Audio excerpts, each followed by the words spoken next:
Hi, Andy Work here. As you can see, this is my backyard. Awful lot of bush, awful lot of stuff that can catch fire, and it's the season over here. So doing the Malstrom build for the last, I think, 10 days since I uploaded the last movie, I haven't really been documenting things and keeping track. So this movie is just going to be basically all the footage I've got chopped up. I'm going to add some narration and text when I can, try and remember, but I've been preoccupied with other things. We had our fire. We were lucky, we were upwind, but a lot of people around here weren't. So talk to you soon. Right, hi guys, part 6 now. This doesn't look like much, but I've actually been out here 5 hours doing this. So what I've been doing, I've been systematically pulling pieces across and joining up all the individual pieces. So we've got the rear end with all the bits cut and joined, the middle with all the surrounds cut, the magazine sort of housing, this little drum thing finally incorporated, the skull repositioned in the right place with the 4 dots around it, because I never noticed that before. And anything that's red means I still have to deal with it. I've put in a rudimentary housing for the trigger and stuff. I've still got to work out some spacings and spring sizes. As I do this, obviously I find more issues to deal with and have to take care of them sort of on the fly. So I promise I'm never going to say, well, we're almost there again, because we're not. It's taken forever. It's got a long way to go. But so I do still hope by the time I upload this movie, all the complete clips next week, I've got a 1/6 scale model to show you. I was looking at these images closely again the other day, and one thing I noticed on one of these, I might even be that one back there because it's a bit lighter, yeah, you can see a line there, and there's actually a faint line, so there's actually a rise there. So I redrew the butt again and got that line marked in. So just little details. I just want to make this as accurate as possible. But so just to demonstrate what's going on here, so this part is separate from this part, and the front area, what I've done, I've put a protrusion on the middle bit that'll stick into this gap on the front bit. Now I've still got to go through and put all the like the pipe in and the holes for the pipe and all that sort of thing. I've incorporated this indentation. This is now incorporated. This is the holder. This double square is the holder for this little, whatever it is, the round counter. And what I've done on the round counter on the back of that is put in the indentation in the same shape. So that little slot in the center there clips over that, and it's just another way of physically holding the two soles together. I know it's not really probably going to be necessary, and I can always grind it out if it's in the way. Right, back again guys. Now, what I've been doing today is I've chopped up all the sections, and I've been going through and making the interfaces for everything that needs to join, you know, pins and slots and all that sort of thing. And while I was doing that, I got to this rear end and looked at this, and then looked at that, and realised that's not even needed, and this needs to go, and it goes straight down, and it sticks out, and this is actually flush with this, maybe a little bit past. So I had to redraw that, and boy, that took a while, but got it done. Right, so there it is redrawn, so it's a lot better. It slopes straight down, a little bit of stick out, and I've just taken a little bit of artistic liberty to have that protruding now. Right, so that there, the blue pipe that goes all the way through, represents my piece of steel. And so that goes through and is supported back here by this shelf, top and bottom. Goes all the way along, go through a shelf here, there, and this plate will be removable. I'll put some lugs in top and bottom that removable in the sense that I'll print it, then I'll glue it in place. That's what I mean. And then these marks represent how much thread there is on the end of the pipe. Voila, like. And that mark there represents how far the nut will actually go on, because the thread seems to be tapered, so it sort of tends to lock itself in. So what I'm going to do is take this one this plate, all the plates, I'm going to sort of remove them from the actual model and just print the plates themselves, just as a test, and this little bit of the end, just to make sure both these pipes fit. This yellow pipe represents this piece of grey tube I've printed that slides onto here. So that'll be good. I'll be able to use 3D print a piece of this that's got a series of indentations in the bottom of it, because I have to make a catch for the extendable buttstock. And what I'm going to do is just model the one, copy the one off the AR-15, the car 15, but I'm going to make it flush with the bottom of this, so there'll be like a great big switch in there with a pin where it pivots, a spring under the back which will push this down, which will push a screw that'll be in the top of the switch into one of the recesses that I'll have along here. So I'll have like an adjustable stop, but the switch will be hidden so you won't see anything, so the blaster will look like it's supposed to look. So that'll be that yellow piece there, and that I've made to let me just do it. It's really tricky, but I'll do it, to follow this line and slide directly in up to there.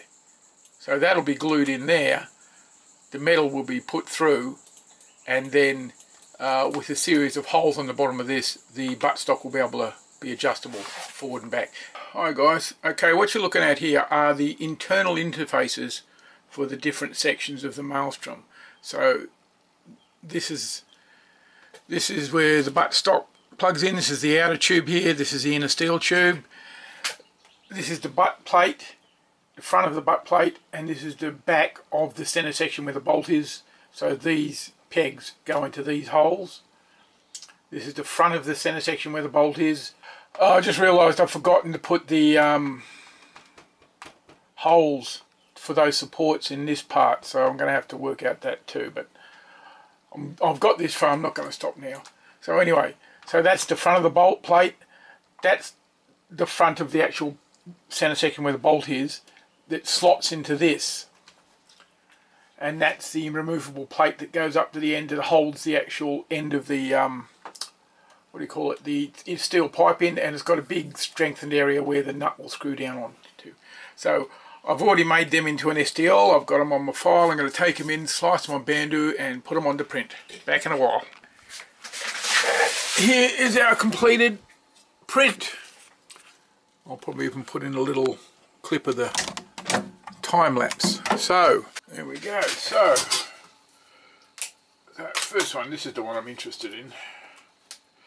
So this is, the inner is our steel barrel and the outer is our plastic core. Let's see. So perfect. Plastic core fits over. Oh yes, there we go. It's a tight fit, so a little bit of judicious loose of sandpaper inside will probably work. But so that tells me my plan for the buttstock support is good. This is the back of the front piece, and this is the front of the middle piece, and they just go like that. So they'll just slide in there, and that pipe will go through both of them.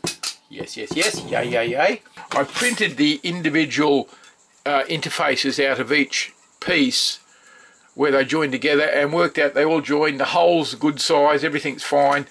But I still want to do an actual complete model that will just let me know if I've got any problems anywhere, if I need to address something.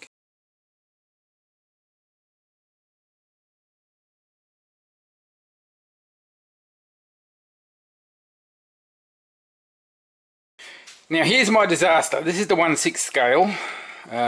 Sorry, I keep getting confused. 1/6 is smaller, 1/4 is bigger, and there's the 1/4 scale.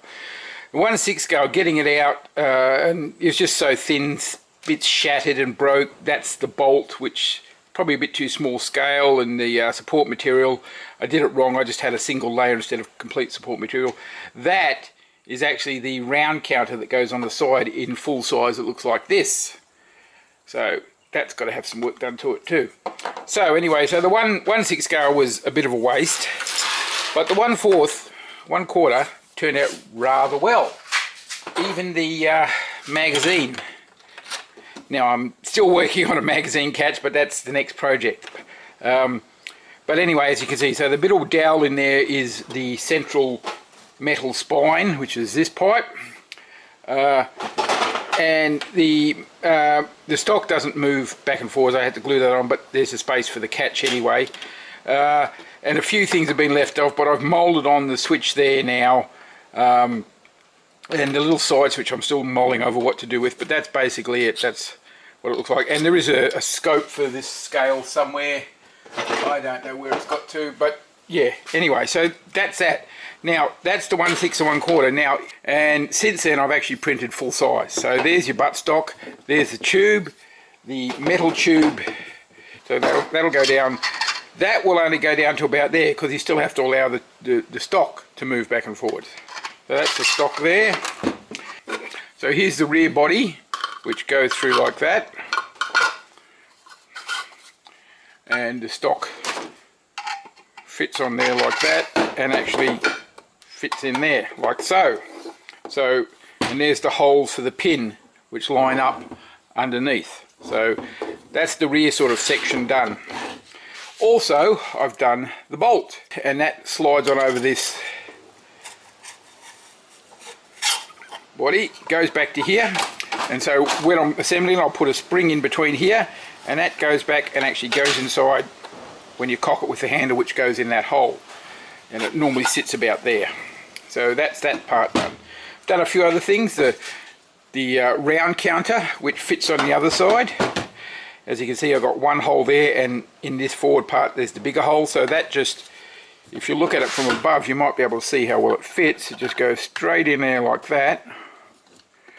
I'll try and enlarge this, and there's enough gap on the other side of the hole for the other wall of the other part.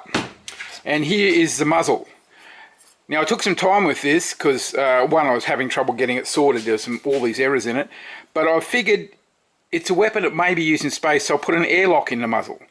So when the trigger is pulled, the first thing it does is open the airlock ready for the missile to come out, and it's got little launch rails inside. So it shoots out. Once it's just past the airlock, it closes again. I thought that was a cool little thing, just being a bit creative. Right, now, and lastly, we have the bolt. Now, I've cleaned it up a bit, and there's a bit more. It's got a cocking handle in it. I'm going to find a bolt that's got a hex head that fits that goes straight through there into a nut I've slipped in there. A little trick for getting that nut to stay in place is put in a little blob of blue tack in first. Position it in the hole using that hole to stick a screwdriver in, and that hole to stick a screwdriver in. Once it's directly centered, put your screw in. So that also fits over the pipe, and that actually also, when it's cocked, I'll put a spring right here when I'm assembling, and when it's cocked it actually goes back in there. Goes quite a way, but the spring will probably compress it. It's just so you've got a cocking action, something, you know, a bit of fun. The other thing about the bolt is, in looking for threaded rod and stuff for it to ride on, I found a couple of things. I found this brass tube, and what I'm going to do is the brass tube goes in there like that, and that'll be trimmed to fit, and it'll be glued in there. So you've got a brass tube protecting the plastic, and then I've got the aluminium tube that goes through the brass tube. So brass tube sitting in there, and the whole bolt is sliding back and forwards on the aluminium tube from being mounted in here. That's what those two holes are there, if you can see them. That's where the aluminium tube's going to fit in on the inside. And on the outside I'm going to print some caps that just go straight over that. In fact, I've already printed them. And the other end of the aluminium tube will go into the front of this bit. So it'll be from there to there. So that'll also help strengthen it. I haven't printed this bit yet, or this bit, because there's still some issues I've got to deal with, especially with this one, the magazine catch. But I think I've worked out how to do that now without compromising the shape. That's the one thing I don't want to do. I don't want to just have a paddle thing sticking out here, because I've already drawn that and it looked absolutely terrible. So I'm going to try something else and use a bit of lateral thinking, I think. if that makes sense. And coming from me, it probably doesn't. Okay, so that's it for now, guys. Sorry this movie's been so long coming. It's just, it's been, you know, Christmas. That's all I can say. I'm not going to say, oh, I was busy doing stuff. I'm just going to say I was busy sitting around eating junk food. All right, talk to you again soon. Bye now.